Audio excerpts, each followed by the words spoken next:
Strong Dads wants to thank Quality Auto Mart for joining us as a sponsor. Quality Auto Mart was born in 1985. They are owned and operated by Mark and Nancy Repke. Quality Auto Mart provides all the services, repairs, and maintenance for your vehicle's needs with a 3-year auto parts and labor warranty. They offer complimentary vehicle safety inspection and estimates. Also, they offer a shuttle service, and the 4th oil change is always on them. They are located at 7307 on State Road 46 in Batesville, Indiana. Make sure you give them a call at 812-934-2301.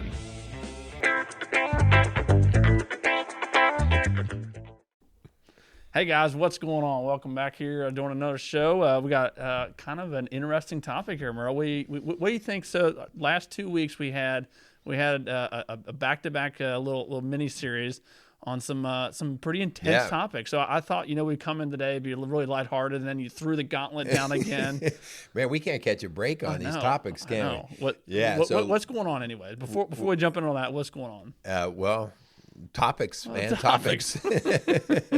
No, everything seems to be rolling. The kids are in school. My daughter's playing volleyball, and that seems to be going well with her high school team. My son, you'll get the biggest kick out of this. So, we've talked before. He's like a fart in a frying pan, right? Like he bounces around.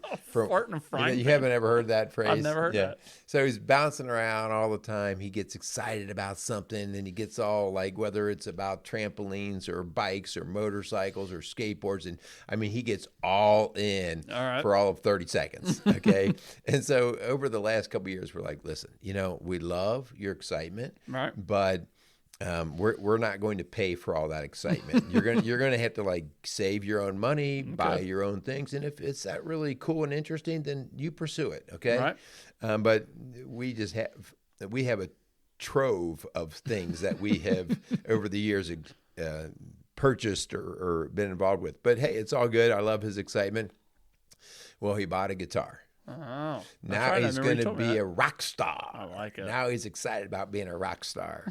And it has been really kind of funny because he's every night, he's sitting either on the family room floor or he's sitting in his bedroom, and he's actually pretty good. Is he picking up on it? He's picking up on it. I'm like, oh my gosh, I recognize what he's playing there. He's a 100% self-taught right now. Really? A little Sweet Home Alabama? Well, we won't go that far, but he got far. Smoke on the Water, and stuff right. like that, and Achy Breaky Heart. Wow. So, anyway, that's just part of the parenting process, right? Like you watch your kids go through this stuff, and at first I rolled my eyes in the back of my head, like, oh my gosh, here we go again. And again, I have no clue whether any of this will produce any fruit for him. Yeah. But the fact that he's having fun with it and he's working on it, and he's not burning down houses and stuff like that. For right now, we're good. We're good. It. Yeah. I like it. But anyway, what do we got going on this week? Okay, so we're actually going to do another little mini series. Okay, so the last one was on abuse, part 1, part 2, and it's basically from the victim status and then into the abuser or the controller status. Yep.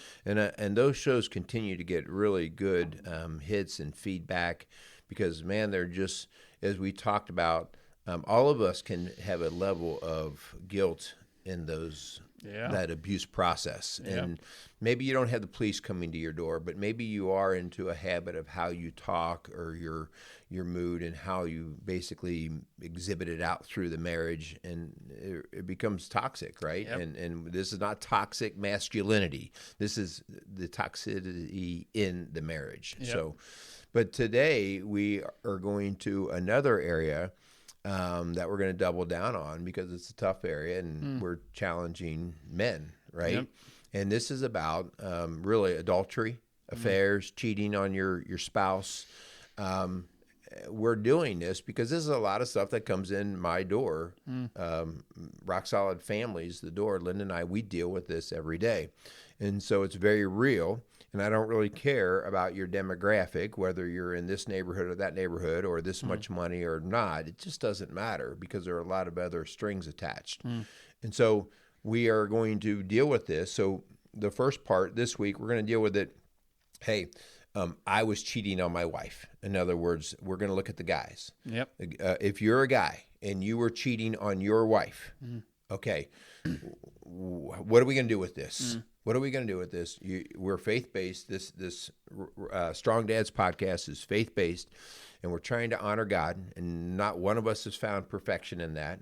Yep. But how are we going to get through this? What can we do? What should we do? Yep. Then next week, we're going to come back around to the other side and talk about, hey, my wife's cheating on me. I'm the victim this time rather than the perpetrator. So next week will be a whole different mindset of how you have to approach it. So anyway, those will be our next 2 shows. And I just feel like, if this doesn't ring with you, maybe it's not going on in your world, great, good for you. But I guarantee you know somebody that is involved in something like this. So please share the show. Yep, I like it. I think it'll be a good show. Before we do, let's jump into thanking our sponsors, and then that way we get lots of time to talk about this pretty tough topic here. So so thanks so much, Strong Dads. We'd like to thank Quality Auto Mart for coming alongside of us, a new sponsor for us. So thanks so much for them. Awesome to have them alongside of us. Continue to help put out shows for us. So thanks so much for Quality Auto Mart. Check them out. So you can give them a phone call, 812-934-2301. So thanks so much for them. All right. Also, thanks to Casey's Outdoor Solutions for coming alongside of Strong Dads. So for all of your landscaping needs and home decor, go see Casey at Casey's Outdoor Solutions, located outside of Lawrenceburg, Indiana. And if you have any calls or questions for them, give them a call at 812-537-3800. So thanks to those guys for continuing to support what we do here at Strong Dads. Okay. So a couple of things here, just like when we were talking about abuse the last couple of weeks, we kind of had to define some of that, like moving out of just the physical realm, but getting into the psychological and spiritual and all of those levels of abuse. But now we're talking about cheating. We're talking about adultery. And so you and I, before we hit the go button here to record, we did talk about what really constitutes cheating? Yeah. And so it's pretty obvious when it involves having sex outside of the marriage. Yep. But what were some of your other thoughts about that? Yeah, so I mean, this is something, obviously, you talking with Rock Solid Families, with you and Linda, having families and marriages coming to your door that have dealt with the actual, intimacy part as far as the sexual side, actually committing adultery, something that's not necessarily that I see directly, but I know of guys, in the fire service, in the world that I'm in. I've heard the phrase like my work wife. The girl that when I'm at work, not that there's sexual, actual actions associated with it, but there's the flirtation side of it, and just thinking of that, I know there's guys out there who maybe there's a secretary at work, maybe there's, a coworker that is, the opposite sex as you, where there may not be the quote unquote intimate side of it, but there's that flirtatious side, almost like we talked about, kind of the emotional side. And I thought you had kind of made a great point that I think most, when it comes to this idea of cheating, most of that starts with the emotional. Like there's this emotional connection that you have with somebody, and then your mind kind of runs wild. So, I think there's definitely the physical aspect of the cheating side of things. I think there's definitely an emotional side that comes along with it as well. Yeah, I mean, and that's everything has to start from a seed, right? Everything has to grow out of some point, and I think it's important that we recognize, and this is kind of why in Scripture it talks about, if you lust after another woman, you have committed adultery. Yeah. And you're, oh man, okay, so I've committed adultery. Yeah. I mean, I have to admit that right here. The whole idea of fantasizing, whether it's fantasizing in the physical sexual world, this chick's really hot and you let your brain go down that road, or I just really have a good time when I'm talking to so-and-so. She's just funny. She makes me feel good. There's just not a whole lot of difference between those two in terms of what it does to you in your brain, the attraction part. And so we have to be careful of how much we let that fire run. Yeah. Because that's where we start to get burnt. Yep. Right? Well, and we did a whole show on pornography, and how that is a not to downplay it by any means, but that is definitely a form of committing adultery towards your wife. And in the show, I openly admitted that was a struggle for me. I struggled for a long time with that, and I had to come to terms with this idea that was cheating on Jenny. Yeah. And that's really hard to say that, but it's also very true. And I'm sure, there's a lot of guys, statistics would show the vast majority of guys struggle with this idea of pornography. And I don't necessarily think that's what we're going to get into a lot with this show, but I think we'd also be remiss if we didn't talk about that because so many guys do struggle with it. Yeah. So it all starts at the seed, right? Yep. So just a couple of statistics, which I think are kind of interesting, but I also think they're, I don't want to put a whole lot of stock in them, but I think they're a starting point. 20%, so it's reported that about 20% of married men have cheated on their spouse. And about 13% of married women admit to having cheated on their husband's spouse, okay? Those are just reported. So I will call that the starting point. I think that's the low water mark. I think the numbers are actually probably, I won't say significantly higher, but probably higher. Yeah. Okay. And there's another trend that I think we have to be aware of, that the male number is staying about the same. All right. But the female number is actually on an increase. Okay. Wow. And over the last 20 years, meaning that more women are stepping outside of the marriage. And there's a lot of different theories behind that, like, well, you have more women now being assertive, going out, getting college educations, going out, getting jobs, very good jobs. They're supporting the family. And really, they're just wanting and having the opportunity for a lot more control in their life. And so when things don't seem to go the way they want or desire, they're very take initiative, and they'll walk out and get what they want, right? Just kind of like the men have done for all these years. So, but there is an uptick in the number of women who are stepping out. Wow. Right. But right now, obviously, the men are at a higher level than the women. And so that's why on Strong Dads Here, we're going to talk from the man's perspective. Yep. Yeah. I think that's, I don't know about you guys, but I know that's usually some of my most growth as far as just as a man, I think, is when another man is talking to me, shooting me straight. So I think that's hopefully what we're going to do. Guys out there listening, don't turn us off. If this is something you've not necessarily struggled with, maybe it'll kind of spark some interest and hopefully, spark some conversations between you and your wife. So we're going to kind of jump into this idea of recovering. So I've cheated on my wife. Now what? So let's get into that. This idea of recovering from an affair. What do we as men need to do as far as taking ownership? Okay, we've cheated. Now what do we do? Yeah. So there's a couple of different things here. First off, is it cheating if you don't get caught? Right. So, if I stole the candy from the candy bar, but I didn't get caught, was it really stealing? That kind of thing. And so I think, again, going back to who we are here at Strong Dads, if you're cheating, it doesn't matter whether you're getting caught or not. If you're cheating, we're going to call you out and say, listen, how is this honoring anybody other than yourself? And it's really not even honoring you. Okay, it's pleasing you in the moment, it's pleasing your flesh, but it's not honoring anybody.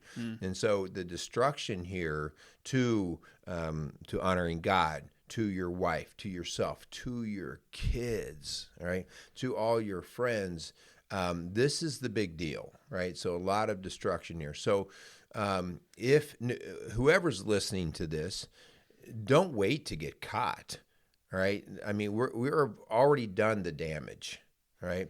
So the very first thing is to end the affair, end the affair, right? And I mean that means not sort of turning it down. That means ending it. This is the old cold turkey. Yep. We're stopping cigarettes 100%. We're not going to, I'll just cut back. Yep. No, this is 100%.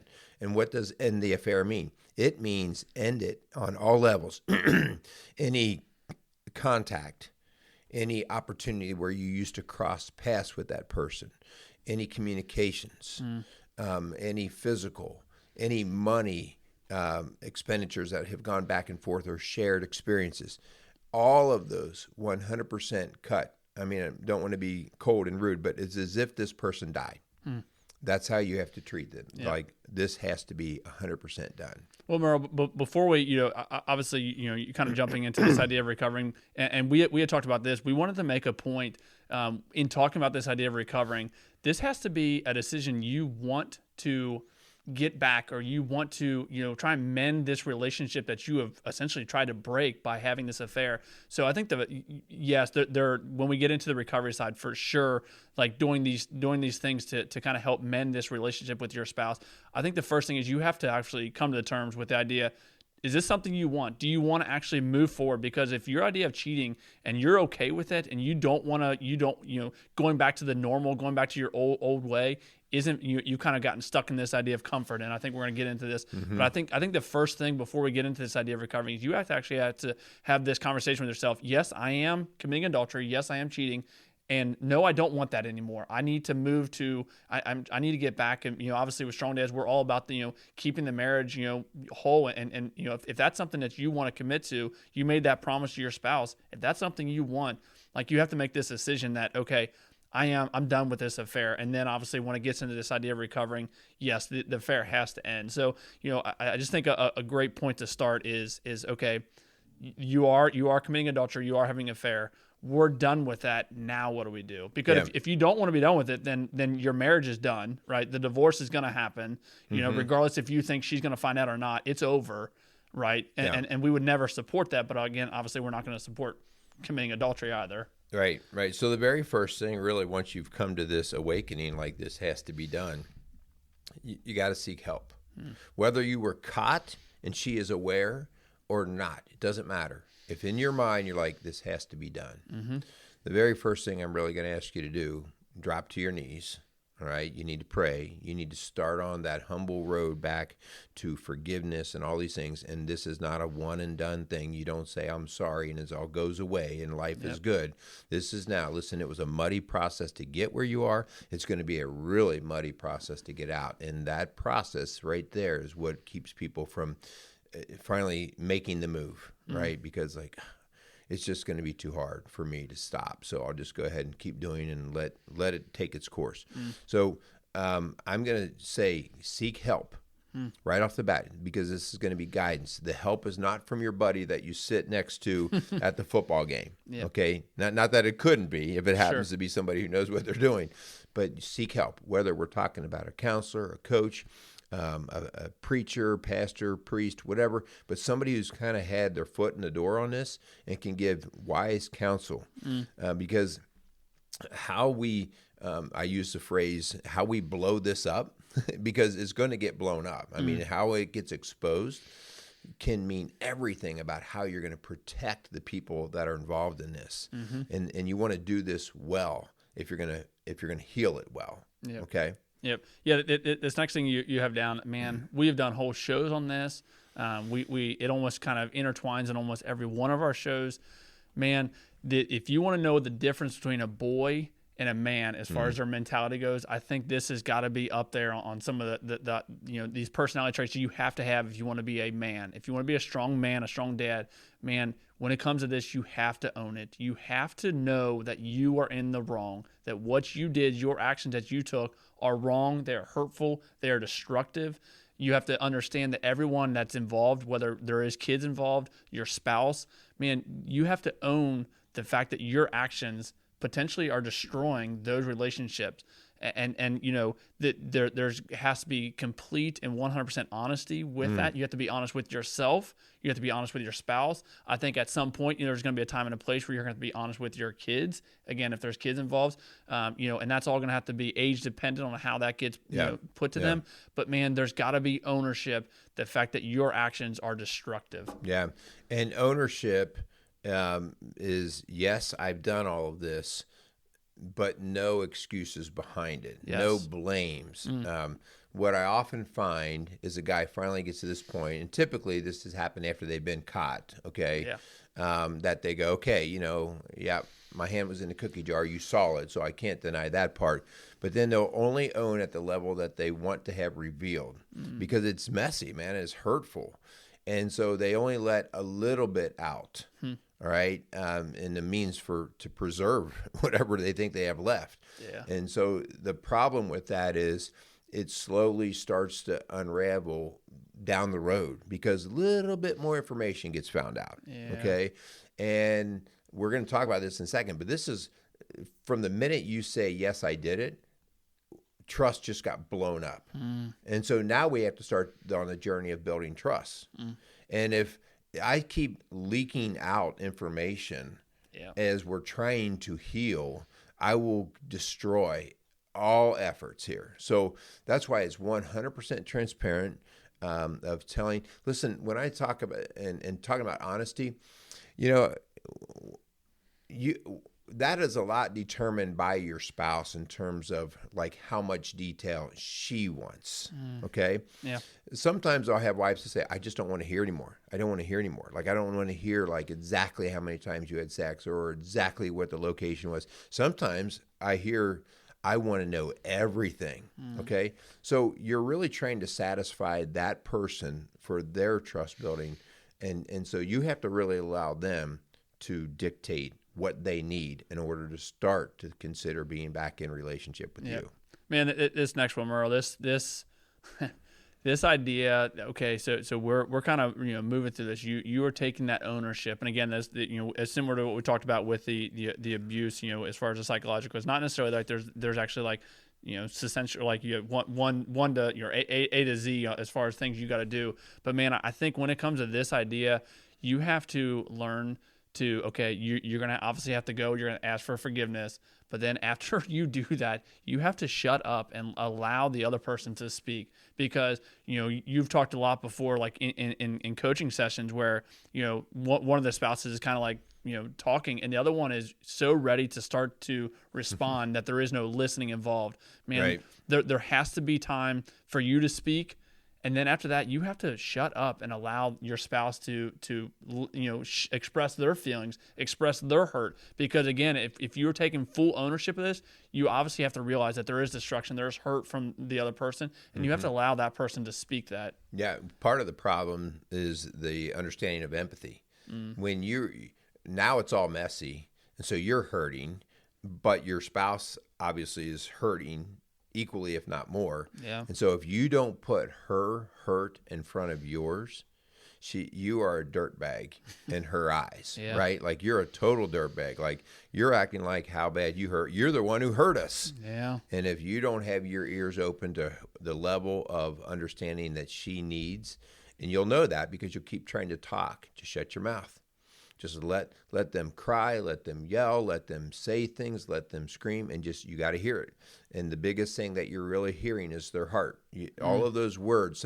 Sometimes, man, I hear some crazy, mean, bad stuff. Yeah. And a lot of that is not actually intended, but that's the level of the pain that's coming from that person. Okay. Yep. And so sometimes, when my boys were going in through some of their military training and they were getting yelled at by this drill sergeant guy, it was like, okay, just get the message. Don't get too wrapped up in the tone. Okay. Yeah. Get the message, like, okay, man, she's really hurt. I really better tend to that hurt. So shut your mouth, open your ears, and start to really try to see her level of pain. Yeah. Just a kind of side note on that, this idea of shutting your mouth, man, silence is not a bad thing. If you're in the midst of a discussion, if you're in front of a coach or a counselor, or you're actually doing the initial, like, you're admitting your flaws, there's going to be silence. And I think sometimes your pride gets in the way. Like, you feel like you have to step in there and say something else to make it feel a little, to not hurt so much. Man, when that stuff lands on your spouse, I don't think silence is a bad thing, because some people are processing, but if you continue to speak, it's very difficult for allow the other person to continue to process what you're speaking. Man, if you admit to what you've done, the destruction that you've caused, there's going to be silence, and I don't think that's a bad thing. I think that you have to allow that time to kind of sink in. Yeah, that's a good point. And everybody processes at their own speed, their own rate. And so I get this all the time where guys finally come clean, they confess, and their wife just keeps bringing stuff back around, keeps bringing it up. And the guy's like, all right already, like, how often do we have to talk about this? How long is this going to go on? she's still processing the pain. And there is, like, this is where we want to have help involved. You know, like, sometimes I need that coach to say, okay, like, let's start working through some of that, because now it's not being as productive. So how can we process it better? But the husband, in this case, the perpetrator, is not the guy who can say that. If he says, you just need to get through this, not good, not good. All right. A big deal coming through all this process, guys, is this next step, is the idea of trust building. And we talked about this on other areas of life, but you have to understand that whoever breaks a trust, and so if this is us as a man, we walked out on the marriage, if that is the trust buster, then that means the burden of trust building, the actions of trust building are almost solely on our shoulders. And so you don't have, this is where you have to totally relinquish control because of the damage that you've caused. So you don't get to come in now and say, well, hey, you know what? I know what I've done. Like, I'm really sorry. And here's what I'm going to start to do to show you that I really care about you. No, I mean, that's all with good intention. That's not for you to determine. Okay. She gets to determine this because it's her that was broken. And so she gets to say, and you can ask the question, what can I do? What do I need to begin doing to earn back your trust? And she will need time to process that. But she gets to hold the keys to the door, to the gate that will determine whether you can even walk back through. You don't get to hold those keys.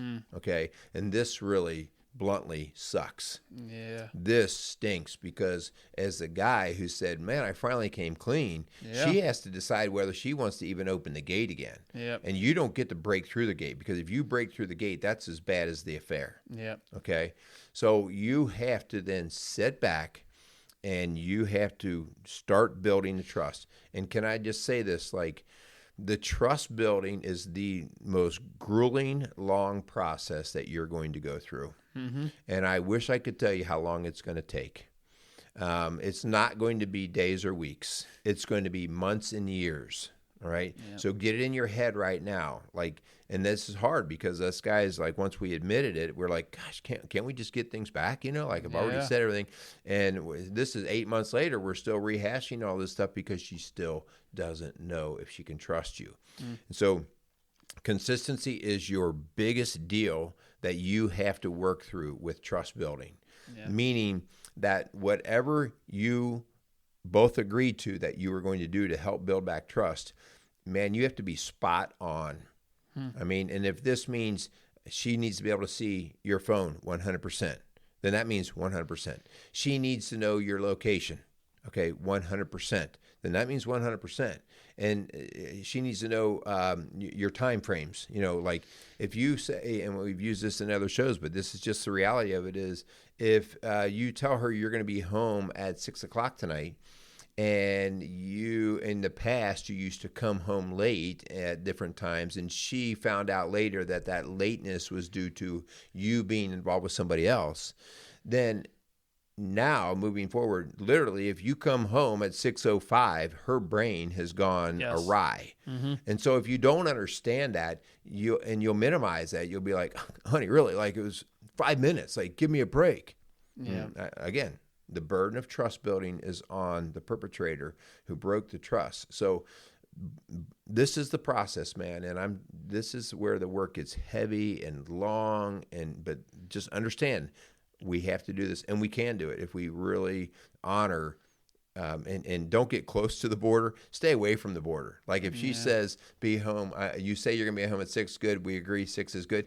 Get home at 5:45. And I think that kind of, twines right into this idea. When I think of this word, this idea of recommitting, to me, I would imagine, I'm not going to sit here and speak that I know how this feels to be cheated on or to cheat. I'm fortunate that I don't currently deal with this, and my hope is that I never have to. This idea of recommitting, to me, I would imagine if someone broke that trust of the marriage, right, the marriage bed, I would imagine that spouse of yours is going to feel like they don't even know you. That there's going to be this, they have to learn who you are again. That this idea of this trust building. So I think this idea of recommitting, man, there's going to be many, many, many conversations of them trying to figure out who the heck you are. Like, are you really committed to this marriage? Is this something you really want? Similar to what we were talking about at the very beginning, this idea of kind of getting to this recovery aspect. If you are not 100% committed to making that difference and recommit yourself back to your spouse, then all you're going to continue to do is more destruction. So this idea of recommitting and making new promises, and then when you say those promises, man, you got to follow it up with that trust building. There's that trust building that's going to continue to be twined through this whole thing. But this idea of recommitting, I think, really can kind of, is going to be relearning who your spouse really is. Yeah. And the recommitment is not a casual recommitment. It's not like, hey, I'm committed to you. You know that.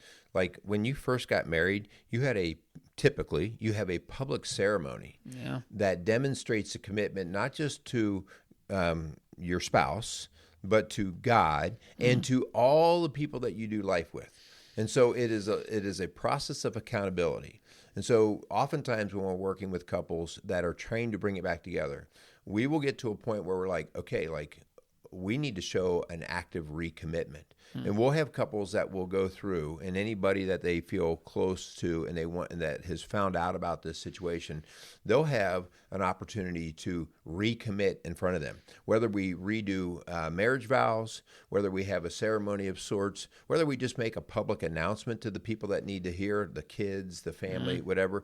So because this commitment, if it's let's just work on this together, and it's kind of quiet, it's just not very bold. And we are called to be bold in the things that we believe in. And so this recommitment, don't downplay how you're going to actually display that. Yep. Yeah. As we kind of continue to move through this idea of forgiveness, man, I think there's so many different parts of this, because obviously there's going to be a huge learning curve when it comes to this, because the hope here is that your spouse is willing to forgive. Man, this forgiveness, hopefully it looks completely different than anything you've ever dealt with, but I think you're going to learn and really kind of explore this idea of forgiveness. I think one of the first steps is you have to forgive yourself. Like there's got to be some self-awareness that, okay, I'm owning this. I have to forgive myself. We've actually had strong dads on this show before that have spoken these words that they said, it took a long time for me to forgive myself before moving into this idea of even thinking that my wife, my spouse would even, learn to forgive me. So I think this part of forgiveness, there's got to be some self-forgiveness, and then there's going to have to be some time and a place for the spouse to forgive. If there's kids involved, kids to forgive. There's obviously extended family. There's going to be some hurt that's going to be associated with that. Man, just allowing all parties that are involved in this idea of forgiveness. Yeah, and this is where you might need help, because there's so many little tentacles attached to the pain that triggers come up later. And we always talk about triggers in the healing process, like, man, we were doing so good, and then I heard this or saw this, and I'm right back where I was, and I realized I haven't forgiven. And so these are the things like you might need some guidance, some help with. All right, but this forgiveness has to happen for you to heal and for the marriage to heal. So get trained a little bit, educated on, well, what would it look like? How do I go through it? How do I know when I haven't forgiven yet? Okay, so big deal of learning about the forgiveness. Yep. How about the idea here of, and this is something that has not typically happened prior to the affairs. Typically before the affairs, there has been some rust forming, right? There's been some erosion. A lot of times, every marriage goes through this as the thought process. And a lot of times we can find that there was a pattern of just not appreciating each other very well. The simple stuff that maybe you do appreciate, but you just didn't even bring it to word anymore. Like, man, she really takes care of us. There's a meal every day. She takes care of the books, and I don't even think about it because I know that they're done. And so the idea here of really starting to see the value in your partner and expressing that. She needs to know that you value her. And if she doesn't feel like you value her, it's going to be even harder for her to be reinvesting back in the brokenness of the marriage. So you have to be expressing to her, you know what, I lost sight. Like, this is what I know you bring to me. This is what I know you do for our family. So express your gratitude so that she knows that you are looking at her and her value. Yep. What's really important is when it comes to this idea of expressing your gratitude, if your spouse one of their 5 love languages is words of affirmation. If they strive and that's what they find their true love that you're giving them through words, man, double down on this. Like, double down on this idea of showing gratitude towards them. Because again, if they don't feel those words of affirmation, if they don't feel love through your words, then this is just again just doubling down this idea. If that's a love language, man, I would just really encourage you to kind of double down on this idea of showing gratitude. Yeah, effectively, right? Correct. Yes. Yeah. I mean, you just have to do it well. If it's to the point where she's like doesn't believe you because you're doing something on one direction, but your mouth is saying this, then it's worse. So you also have to know that once you start going through this healing process, questions are going to keep popping up. They're going to seem almost random. You just have to be open to hearing them, okay? If you really want this to work, you want everybody to heal, you have to be able to at least sit and listen. You may not have all the answers to the questions that your spouse has, but you've got to take them in, all right? And so just listen, try to be very clear, no secrets allowed, and just help her process what she needs to process. Merle, as again, we're this idea of recovering, man. I would say a really important part of this is learning that through this whole process, there's going to be a lot of you're almost going to feel kind of stretched really thin. That you're going to feel very stressed out. You're going through this. You're trying to mend some of the hurt that you have caused, some of the destruction. I would really encourage you guys out there to don't forget about yourself. There has to be time for you to take care of yourself, whether that's working out, whether that's getting some alone time. And again, this is going to all be a part of that trust building that we talked about before, because if you're taking alone time, your spouse who has been hurt, that their minds can start to run wild. So again, with this idea of taking care of yourself, doing it within the whatever boundaries you have set up with your spouse, but man, if taking care of yourself or spending time by yourself is going to the bar to drink away your sorrows and your hurt that you cause other people and the hurts that you maybe cause yourself, man, this is going to continue to lead to more destruction. Busyness is not healing. Busyness is often the distractor. So I'll have guys who are in this and, they'll just drown themselves in work. They'll drown themselves in pleasure of, doing stuff that doesn't do anything to build them, whether it's going to the gambling boat, whether it's going out and partying and drinking with the guys. So take care of yourself. Part of the deal here is you yourself should start to recognize a new person in you. It shouldn't be subtle. Like your friend should go, dude, like you're acting different. Yeah, I'm not going to the bar. I'm starting to work out. I'm taking care of myself. So all of these things, take care of yourself, because if you don't, you'll fall into other nasty habits that will not allow you to be able to do the journey to heal. Yeah, Merle, talk about this. I love this next little phrase that you have. Talk about this idea of not allowing yourself to become comfortable.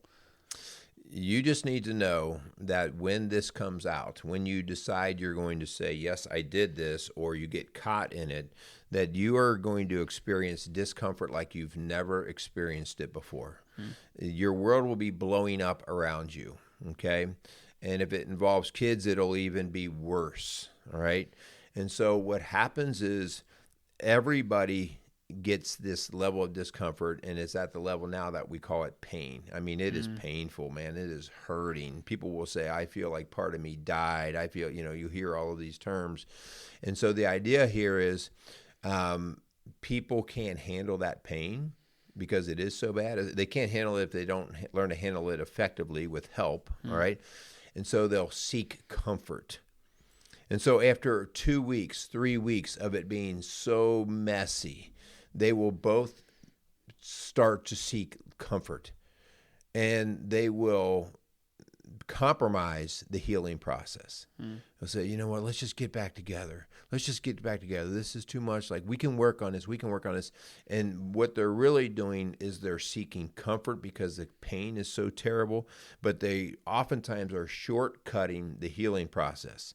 If we get back together, and when you get back together, what you typically see is that, you know what, he was booted out for 2 weeks or whatever, and the pain has been so great. You know what, come on back. The kids miss you. I miss you. Come on back. For about a whole 48 hours, it'll be okay. And then all of a sudden we will find ourselves drifting right back into the cancerous systems that were built all those years prior. And so, yes, I understand the desire for the comfort, but stabilize first. Stabilize. That means when we stabilize, it means don't seek comfort, seek stability. All right. And that might mean, okay, I'm moved out into a different apartment. She's in the house with the kids. We are licking our wounds. All right. We're going to take the time to figure out how we're going to cover the finances and the logistics of the kids and all that sort of thing. And we're going to hang in that for a while. And then we're going to start to see whether we can even communicate. All right. And we're going to get time of healing. What are some personal issues you need to heal? Have you always dealt with depression and anger? Is there an addiction involved? Has there been hurt from the past? If we don't heal the individuals, and here's the point here, we have to heal the individuals before we can try to heal the marriage. And that's why we have to stabilize. And that's why you're going to be very uncomfortable, but embrace the suck, right? Like be, as my sons say in some of their work, until you learn to be comfortable in discomfort, you're never going to make it through. And you've got to learn to be in the cold water. You've got to learn to be there and know, okay, listen, I'm not dying right now, but let's start to do the work to heal ourselves before we try to heal the marriage. As you were talking about those, Merle, those last three things we talked about, this idea of taking care of yourselves, not allowing, you to get back into this comfortable stage and being like that, stability factor in your home. Man, what a great takeaway for hopefully never getting to this place of, committing adultery. Like these are just three basic steps. Not that this was necessarily the intent on some of these three steps, but I think just thinking about it, man, take care of yourself. Allow your spouse to take care of herself. Not allowing comfort to come into your marriage, spicing it up, doing monthly date nights, doing weekly dates, whatever that looks like. Understanding your role in the house. Understanding that you are the stability factor that your family needs, man, intertwining these into your daily activities, hopefully it's not 100%, nothing's 100% proof outside of Jesus. Like nothing, these things you can continue to do to incorporate into your marriage, hopefully will keep out this idea of adultery and keep out this idea of even going through this process of trying to recommit yourself back to your spouse. Yeah, great points. Those are all the preventative measures, right? Yeah. All those things and if, when you see things going off track, hey, do we have a means to get it back on track? Yeah. That's something that Linda and I try to work so hard on because our marriage is not free from all these temptations, not at all. And we find ourselves into battles and challenges. And the one thing that we try to work on is, okay, something's not right. What is the tool, the vehicle that we are going to use to restore? Are we going to have some conversation? Do we have to have some time together? You've got to get those in place. You have to be able to land the hard subjects and the hard conversations without being attacking. So these are all the things that come into the healing process. I want to say something about just like, well, how do I know this is sinful? Okay. How do I know this is sinful? Oh, I can look in the Bible and I can find all kinds of verses there. Like Hebrews 13:4 says, "Let marriage be held in honor among all, and let the marriage bed be undefiled. For God will judge the sexually immoral and adulterous." I mean, I can find all kinds of scriptures about that. Yep. And they're good. They're legit. They're affirming. Here's how I know it's sinful. It hurts people, man. It destroys the nature that God intended. It destroys kids. It destroys the very human. And I don't even need a book to tell me that. That's how I know that what we're messing with is so dangerous. So, God's word comes back and confirms that and tells us, listen, if you mess with this, you're going to cause a lot of destruction. So anyway, man, so much stuff here, guys. If we can help you, all right, if you find yourself in this, and next week we're going to talk about if you're on more of the victim side, okay? And either way, if we can help with you healing your marriage because you went outside of the marriage, please reach out to us. Okay, you can get me at hutch@rocksolidfamilies.org. You can go onto our website, rocksolidfamilies.org. You can call the office at 812-576-7625. This is what we do, all right? I would love to be able to tell you I can write a guarantee that we will restore things. The work's heavy, man. The work is heavy. And can restoration take place? Absolutely. Absolutely can. And oftentimes the marriage will be better than ever because of the individual healing that we will work on in the process. But it's not without work. Yep. Yeah. I mean, unfortunately, this stuff does happen. And not to minimize it by any means. There are guys out there that you may know, you yourself, that have dealt with this, have done this. Man, I would just say and encourage you to continue to share shows like this, because there are guys who need to hear messages like this. Although it's very difficult, as I spoke before, this is not something that I'm intimately involved with. I know with you and Linda with Rock Solid Families, you guys get to see more of this and kind of a hands-on approach to dealing with difficult topics like this. But we know that there's guys out there who are struggling. We know that there's guys out there who have committed adultery.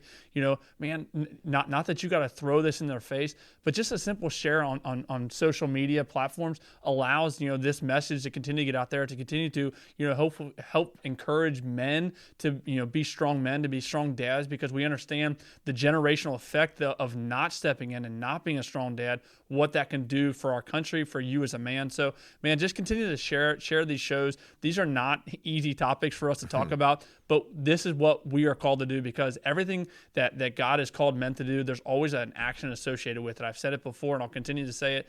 Man, there's an action associated with being a dad. There's an action associated with being a spouse. We are called to action. So and everything we're doing, man, just calling you to action. So part of that action is share the heck out of these shows, continue to listen, continue to subscribe to what we're putting out there. We really do, and love putting out these shows. So. Yeah. All right, so we want to thank Quality Auto Mart and Casey's Outdoor Solution for giving us the opportunity to support our message and sponsor our work.